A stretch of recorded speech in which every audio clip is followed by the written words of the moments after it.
시온 찬양대 귀한 찬양 감사합니다. 우리도 마음을 모아서 날마다 숨쉬는 순간마다 주님을 찬양하시는 모두가 되시기를 주님의 이름으로 축복합니다. 사랑하는 사명교회 성도 여러분, 변화를 원하십니까? 변화를 소원하십니까? 변화를 바라면서 그것을 위해서 여러분 기도하고 계십니까? 다른 사람 변화 말고 여러분 나 자신의 변화입니다. 나 자신이 변하기 위해서 여러분 열심히 노력하고 계십니까? 그래서 날마다 숨쉬는 순간마다 변해야 된다라고 하는 그 삶의 변화를 추구해 가십니까? 그럼 네 라고 대답을 하시는데 그런 분들이 있습니다. 그래서 막상 변화를 시도하면 왠지 이상하게 머뭇거립니다. 거부하는 분들이 있습니다. 아니 왜 그러냐고 물으면 자신이 원하는 방향의 변화가 아니었다라고 말합니다. 그렇습니다. 이해하고자 하면 나름대로의 다양한 이유가 있을 수 있겠구나, 그렇게 생각해 봅니다. 여러분, 과거로부터 지금을 돌아보면서 우리 자신을 살펴볼 때 우리는 지금까지 변해왔습니다. 그리고 지금도 그 변화를 멈추지 않고 그 변화는 진행형입니다. 여러분, 우리 자신을 한번 살펴볼 때 예전과 달라진 그 현재의 모습, 지금 나의 모습, 옛날과 다른 변한 나의 모습을 통하여 여러분 행복하십니까? 이 변화에 대해서 여러분 만족하십니까? 어느 동창회에서 친구들이 오랜만에 만났는데요, 한 친구가 말합니다. 야, 너 하나도 안 변했다. 옛날 그대로네.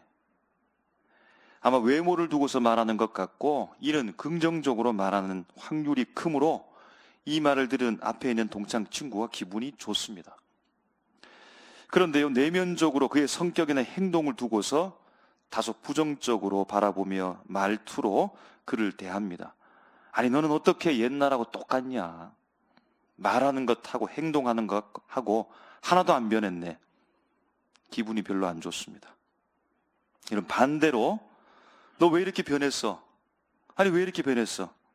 아니 왜 이렇게 뚱뚱해졌어? 아니 왜 이렇게 늙었어? 왜 이렇게 흰머리가 많아?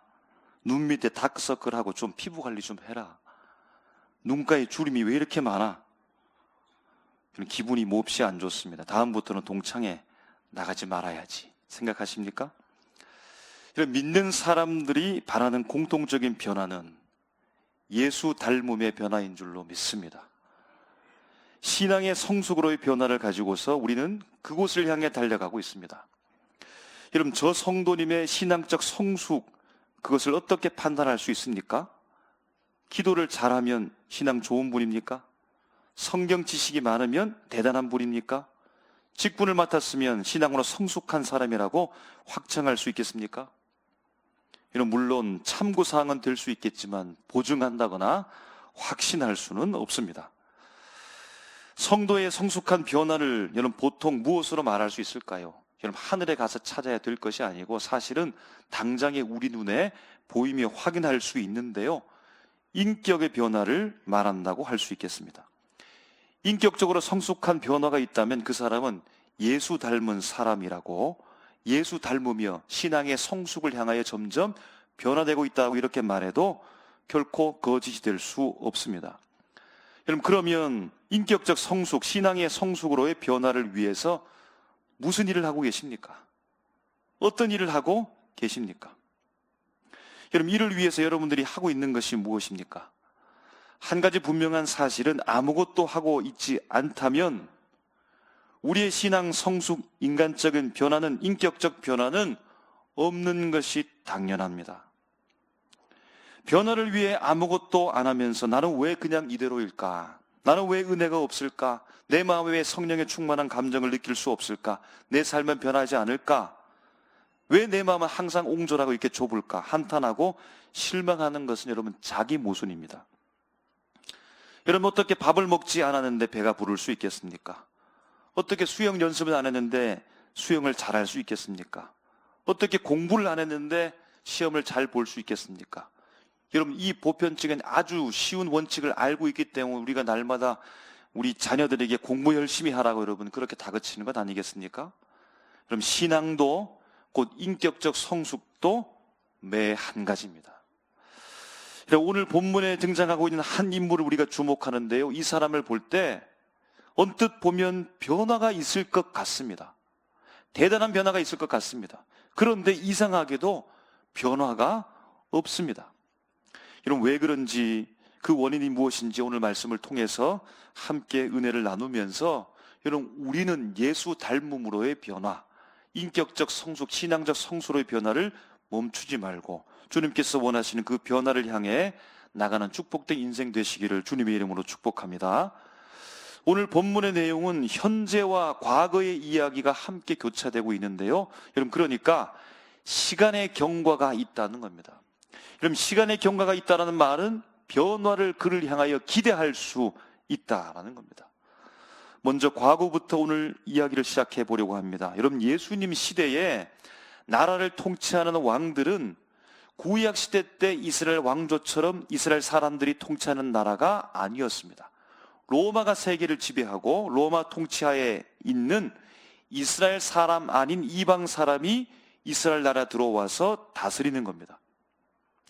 당시에 헤롯 대왕이 있었는데요, 그 다음으로 나라가 분할하게 되어져서 분봉 왕들이 세워지면서 각 지역을 왕들이 다스리게 되는데, 이 헤롯 대왕 그 중에 한 명이 바로 헤롯 안디바, 헤롯 안티파스라는 사람입니다. 동시대에 유명한 인물이 있는데요, 바로 세례 요한이 함께 등장해 있습니다. 헤롯 안디바는 사실 의롭게 살지 못했습니다. 개인의 감정과 정치적 야욕 가운데 살아가고 있는 사람이라고 볼 수 있겠습니다. 그래서 그가 해서는 안 되는 일을 자행합니다. 이복 동생의 아내, 그 아내를 자신의 아내로 취합니다. 동시대 인물이 누구라고 했죠? 세례 요한이라고 했는데요, 세례 요한이 이것을 보고 그냥 가만히 있지 않습니다. 신랄하게 비판하는 겁니다. 사실 헤롯 안디바는 이 말을 듣고서 마음에 자숙하는 마음을 가지고 있었는데 주변 분위기가 좋지 않았기 때문에 세례 요한을 감옥에 가두게 되는 겁니다.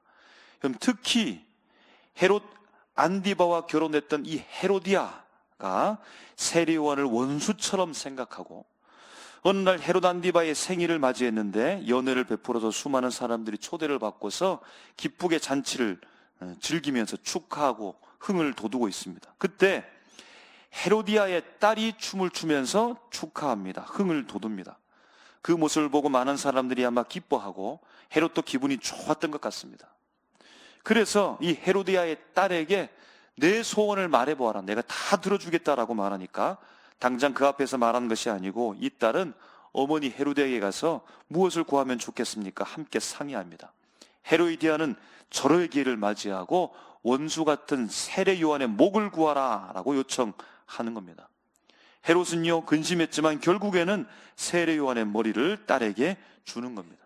그리고 세례 요한의 제자가 찾아와서 그의 시체를 장사했다라고 하는데요, 바로 이 이야기가 과거의 이야기며 과거의 모습이라고 할 수 있겠습니다. 이제 본문 현재로 돌아오면 이 일이 있은 이후에 헤롯은 예수님에 대한 소문을 듣게 되어집니다. 예수님이 기적을 일으키고 사람들을 고치며 신비하는 능력에 대한 소문을 듣습니다. 이 소문을 듣고서 헤롯이 생각하기를, 아니, 죽었던 세례 요한이 살아났다라고 말하는 겁니다. 죽은 자 가운데서 살아난 세례 요한이 예수에 의해서 역사해서 이 놀라운 기적의 일들이 일어나고 있는 것이다 라고 말하는데요, 이것이 바로 현재 이야기며 현재의 모습이라고 볼 수 있겠습니다.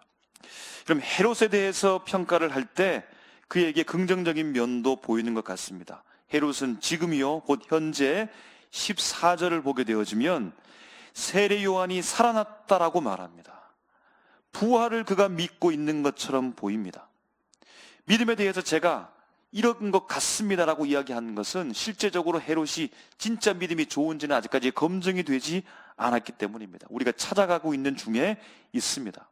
여러분, 헤롯은 유대민족 선택받은 백성이 아닙니다.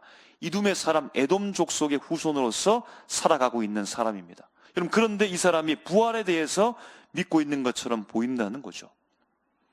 물론 15절 말씀에 보면 다른 사람도 이런 의견을 가지고 있었지만 헤롯도 부인하지 않은 것 같습니다. 불말과 불명거를 타고 승천했던 엘리야가 종말의 때에 다시 올 것이라고 하는 이 생각을 그도 가지고 있었던 것, 혹 믿고 있었던 것 같습니다. 과거로 다시 돌아가면요, 20절 말씀에 보면 헤롯은 세례 요한을 거룩한 사람으로 알고 있다라고 말하는 겁니다. 여러분, 여기에서 알고 있다의 측면에서 볼 때 사람의 인격에 있어서 지성적 영역을 말한다라고 볼 수 있겠습니다. 헤롯은 자기에게 불편함을 주는 말임에도 불구하고 세례 요한에 대해서 왜곡시키거나 왜곡해서 말하거나 그렇게 하지 아니하고 세례 요한에 대해서 바르게 알고 바르게 평가하고 바르게 고백하고 있다는 사실을 우리가 알 수 있습니다. 계속해서 말씀해 보면 그는 두려워하기도 하고 때로는 세례 요한을 보호하기도 하며 세례 요한의 말에 크게 고민에 빠지기도 하고 그러나 그 말씀을 달갑게 들었다라고 고백합니다. 또한 26절에 보면 세례 요한의 목을 베는 일에 있어서 그는 심히 근심했다라고 하는 겁니다. 그럼 이는 사람의 인격적인 면에 있어서 감성적인 영역이다라고 볼 수 있겠습니다. 그럼 하나의 인격체로서 인격적 구성 요소로서의 이런 지성적인 측면, 그는 세례 요한에 대하여 거룩한 사람으로 이해하고 있다라고 하는 것은 그럼 대단히 성숙한 지성을 가지고 있다라고 볼 수 있겠지요. 감성적인 측면에서도 보면 그는 무감각적이 않습니다. 다른 인격에 대해서 보호하려는 본능을 가지고 있기도 하고 무감각하지 않고 크게 번민할 만큼 고민에 빠질 수 있는 사람이며 상대의 말에 대해서도 신중하게 생각하는 사람, 생명에 대해서 심히 근심할 정도로 그의 마음은 따뜻한 감정을 가지고 있다라고 그렇게 볼 수 있겠습니다. 그런데 반면에 이 헤롯에게 부정적인 면도 보입니다. 여러분, 인격을 구성하는 구성 요소로서 지금까지 지성적인 측면도 보았고 감성적인 측면도 드러나게 되어졌는데 마지막 남은 요소가 의지적인 측면이라고 볼 수 있겠습니다. 그럼 헤롯이 가지고 있는, 헤롯 안티파스가 이 왕이 가지고 있는 의지적인 측면을 한번 찾아보려고 합니다. 17절 중반에 보면 그의 의지가 나타나는 말씀이 드러납니다. 사람을 보내요 라는 겁니다. 그가 사람을 보냈다는 겁니다. 헤롯이 지시한 사항입니다. 헤롯 자신이 의지를 가지고서 사람을 보냈다는 겁니다. 그럼 무엇을 위해 의지적으로 지시한 것입니까? 바로 세례 요한을 옥에 가두려고 지시했습니다. 의지를 결단하였습니다. 그럼 26절 후반에 보면 또 그의 의지가 나타납니다. 거절할 수 없는지라 이렇게 표현하는 겁니다. 그럼 의지적 결단을 해야 될 시점입니다. 거절을 해야겠다라고 하는 의지를 보일 수도 있고 거절하지 말아야겠다라고 하는 의지를 보일 수도 있는 기로에 섰습니다. 여러분, 이 상황은 지금 모든 것이 순조롭게 물 흐르듯 자연스럽게 흘러가는 상황이 아닙니다. 그럼 자신의 결단에 따라 헤롯의 곧 의지의 결단에 따라서 결과가 완전히 달라질 수 있는 순간이기 때문입니다. 그럼 헤롯은 어떤 결정을 내렸을까요? 어떤 의지의 결정을 내렸을까요? 27절 말씀에 보면 헤롯은 시유병 하나를 보내서 옥에서 세례 요한의 목을 베게 합니다. 그럼 헤롯의 의지적 결단, 그 첫 번째 결단을 통해서 어떻게 된 겁니까? 세례 요한의 자유가 박탈되어 버렸습니다.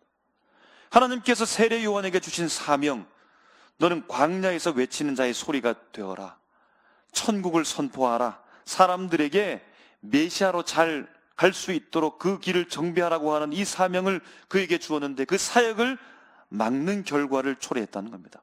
감옥에 곧 가두었기 때문입니다. 이런 헤롯의 의지적 두 번째 결과를 통하여서 어떤 일들이 일어난 겁니까? 세례 요한이 죽었습니다. 헤롯의 의지적 결단을 통해서 결국에는 세례 요한의 모든 사역이 가능성을 다 잃어버리고 모든 사역이 다 끝나게 되는 결과를 초래하고 말았다는 겁니다. 여러분, 헤롯이 그의 생각이 살펴본 결과 그렇게 나쁘지 않았던 것 같은데요. 아니, 좋았다라고 볼 수도 있는데요.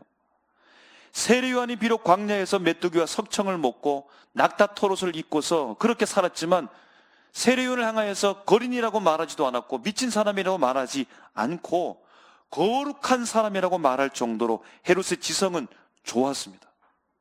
그의 감정도 번민하고 고민하고 달갑게 말씀을 들을 만큼 감정도 좋았다라고 보여집니다. 여러분, 그런데 결과는 세례 요한을 감옥에 가두어 사역을 막아버렸고 결국에는 세례 요한을 죽어서 이 땅에서의 사명을 완전히 종결시켜 버렸다는 겁니다. 어떻게 이런 결과가 나온 것일까요? 모든 조건이 다 괜찮은 것 같은데 왜 좋은 열매를 거두지 못했을까요? 왜 헤롯은 이런 결과를 가져오게 된 것일까요? 우리가 생각하고 알고 있는 대로 헤롯의 의지의 마지막 결단의 문제라고 볼 수 있겠습니다. 여러분, 헤롯의 의지를 움직였던 요소가 있는 거죠. 헤롯이 의지적 결단한 한 데 있어서 큰 영향력을 미쳤던 일들이 있는 겁니다. 그럼 그 원인이 무엇입니까? 먼저 헤롯이 세례 요한을 잡아서 감옥에 가두라라고 하는 이 의지의 결단에 영향을 준 원인을 찾아가 보려고 합니다. 여러분, 우리 다 함께 17절 말씀을 함께 읽었으면 좋겠습니다. 시작. 전에 헤롯이 자기가 동생 빌립의 아내 헤로디아에게 장가든 고로 이 여자를 위하여 사람을 보내어 요한을 잡아 옥에 가두었으니 아멘. 여러분, 헤롯은 지금 누구를 위하고 있었다라고 말하는 겁니까? 본문에서 이 여자를 위하여, 곧 결혼한 헤로디아를 위하고 있었다라고 하고, 그 일이 세례 요한을 잡아 옥에 가두는 큰 의지적 결단에 영향을 준 가장 큰 원인이 되었다는 사실을 기록해 놓고 있다라는 겁니다. 그럼 다음 두 번째로 세례 요한의 목을 베라고 지시했던 그의 의지적 결단에 영향을 주었던 원인이 무엇인지 우리 말씀을 찾고자 합니다. 26절 말씀을 다 같이 한번 읽겠습니다. 시작. 왕이 심히 근심하나 자기가 맹세한 것과 그 앉은 자들로 인하여 그를 거절할 수 없는지라. 아멘. 맹세와 체면이 그를 죽게 했다는 겁니다. 여러분, 이를 17절 말씀처럼 분석해서 묘사해 보면 나를 위하는 일과 다른 사람을 위하는 일이 큰 영향을 끼친 원인이 되었다는 겁니다. 바로 여기서 여러분, 헤롯의 삶의 방향이 보이는 겁니다. 그가 지금 어디를 가려고 하는지 우리가 볼 수 있게 된다는 겁니다. 헤로디아를 위하여, 자신을 위하여, 타인을 위하여, 이는 여러분 사랑의 측면을 말하는 것이 아니라 그에게 있어서 중요한 삶의 가치가 무엇인가를, 그가 지금 걸어가고 있는 방향이 무엇인가를 보여주는 것입니다. 여러분, 그러니까 헤롯의 의지의 이 결단이 누구를 위하는가, 무엇을 위하는가가 곧 그의 중요도, 가치 있는 방향대로 결정하게 되어 있다는 겁니다. 그가 지금 가고 있는 방향대로 그는 결정하게 되더라는 겁니다. 가치의 방향대로 결정되었다는 것을 알 수 있으며 그의 마지막 결단의 의지, 거기에서 대단히 중요한 삶의 가치의 방향에 따라 그대로 그냥 결정되더라라는 겁니다. 여러분, 우리가 헤롯을 바라보면서 그가 이런 결정을 내렸으면 좋겠다라고 바랬던 그 바람이 무엇입니까? 세례 요한이 하나님께서 주신 사명을 계속해서 감당할 수 있도록 그 길을 열었으면 좋겠다. 그래서 사람의 마음을 준비시키고 예수 그리스도를 잘 받아들일 수 있도록 마음밭을 갈고 회개시키는 사역을 세례 요한이 계속할 수 있도록 그 길을 열어줬으면 좋겠다라고 우리는 그렇게 바라고 있었습니다. 여러분, 이를 위해서 갇힌 세례 요한을 놓아주고 살게 하고 살리기를 바랬는데, 그런데 전혀 반대의 일이 일어나는 겁니다. 곧 헤롯의 그의 삶에 있어서 중요도, 곧 가치의 방향에는 아내인 헤로디아를 위하여, 친구인 타인을 위하여, 자기 자존심, 자기를 위하는 방향은 있었지만 하나님을 위한 방향은 어디에도 없었다는 겁니다. 아내를 위해, 친구를 위해, 타인을 위해, 자기 자신을 위한 방향은 있었지만 하나님을 위한 방향은 어디에도 찾을 수 없었다라는 겁니다. 그래서 그가 가고 있는 그 방향대로 결정하고 결단하고 의지적 결단을 내렸다라는 겁니다. 제가 중학교 1학년 때 경험인데요, 여러분 6학년을 지나서 중학생이 되면 사춘기를 거치고 또래 아이들보다 폭풍 성장해서 큰 아이들, 친구들을 만나게 됩니다. 운동장에서 100m 달리기 기록 측정을 합니다. 반에서 가장 큰 친구 2명이 달릴 준비를 합니다. 키도 비슷하고 덩치도 비슷하고 벌써 코 밑에 거뭇거뭇 수염이 납니다. 저기 앞에서 선생님이 출발 신호를 내리자마자 두 친구가 그야말로 황소처럼 달아가는 겁니다. 전차처럼 달려가는 겁니다. 덩치도 크고 달리기도 잘합니다. 스피드가 좋습니다. 서로 지지 않으려고 어깨를 부딪히면서 맞대면서 달려갑니다. 반 친구들이 깜짝 놀라서 입을 쩍하니 벌립니다. 그런데 잠시 후에 반 모든 친구들이 배꼽을 잡고 웃었습니다. 기록도 좋지 않는데요. 왜 그러냐면, 아니 이 친구들이 힘도 좋고 스피드도 좋고 서로 경쟁해서 치열하게 나가고 있는데, 그런데 경쟁이 너무 치열하다 보니까 이 두 친구가 서로만 바라보고 서로만 의식하면서 어깨 싸움만 하다가 속도는 엄청 빨랐는데 곧게 직선으로 가지 못하고 이리 갔다 저리 갔다 저리 밀렸다 이리 밀렸다가 빙 돌아서 결승선을 통과하니까 기록이 좋지 않은 겁니다. 여러분, 방향이 틀린 겁니다. 그래도 선생님이 다시 뛰게 했던 기억이 있습니다. 여러분은 지금 어디로 가십니까? 어디를 향해 지금 걸어가고 계십니까? 그 방향의 최종 목적은 어디입니까? 여러분의 삶의 중요도, 가치관의 방향은 어디입니까? 누구를 위하여 지금 달려가고 있는 겁니까? 여러분, 요즘 시대는 나라고 하는 자신 존재가 너무나 중요한 시대가 되었습니다. 어느 학자가 인류의 역사적 맥락을 따져볼 때 지금처럼 개인이, 한 사람이 이처럼 중요했던 때가 없었다라고 평가를 하는 겁니다. 여러분, 그래서 우리가 말하는 흔한 단어 중에 행복이라는 단어가 그토록 중요하게 되어져 있습니다. 내가 행복하면 됐지, 네가 행복하면 되지, 네가 좋으면 되지, 내가 행복하면 되지, 우리 모두가 행복하면 되지, 우리 가족이 행복하면 되지. 나를 위하여, 가족을 위하여 살아가고 열심히 노력해서, 그래서 그토록 우리는 여행을 지금 그렇게 즐기고 있다라고 볼 수 있겠습니다. 가족이 얼마나 중요합니까? 아내를 위하여, 남편을 위하여, 자녀를 위해서라면, 여러분, 사람들이 지성의 능력을 발휘합니다. 상황을 분석하고 이해하고 논리적으로 사고하고 높은 지성을 통해서 문제를 명확하게 파악하고 최선을 다해서 최선의 해결책을 찾습니다.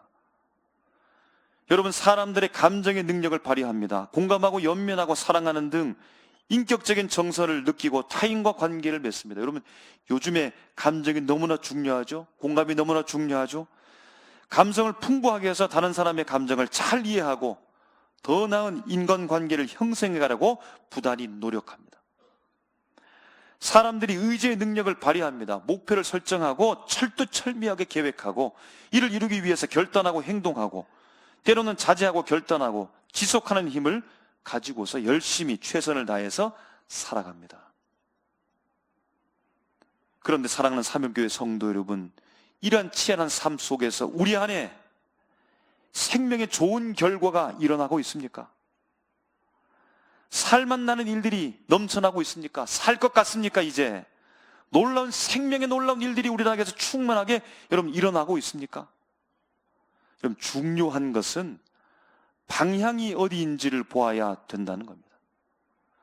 여러분, 그 지성과 감성과 의지에 하나님을 위하여라고 하는 방향이 있는가를 우리가 바로 보아야 된다는 겁니다. 하나님을 위하여라고 하는 방향이 있다면 여러분, 넘어져도 괜찮습니다. 부족해도 괜찮습니다. 때로는 느리게 가도 괜찮습니다. 실력 없어 보여도 괜찮습니다. 주님을 향하여 가는 방향이 있다면 그 사람은, 그 공동체는 반드시 하나님께 도달할 수 있습니다. 그 공동체는 반드시 은혜가 넘칩니다. 감사가 넘칩니다. 기쁨이 넘칩니다. 생명의 놀라운 역사가 그 사람에게, 그 공동체에서 여러분 일어나게 된다는 겁니다. 여러분, 그러나 아무리 상황을 잘 분석하고 최고의 해결책을 찾아낼 수 있을 정도로 지성이 뛰어나고 모든 능력을 갖추었다 할지라도 하나님을 위하지 않는다면 마지막 단계 결과를 결정할 수 있는 그 의지가 하나님을 선택할 수 없다는 겁니다.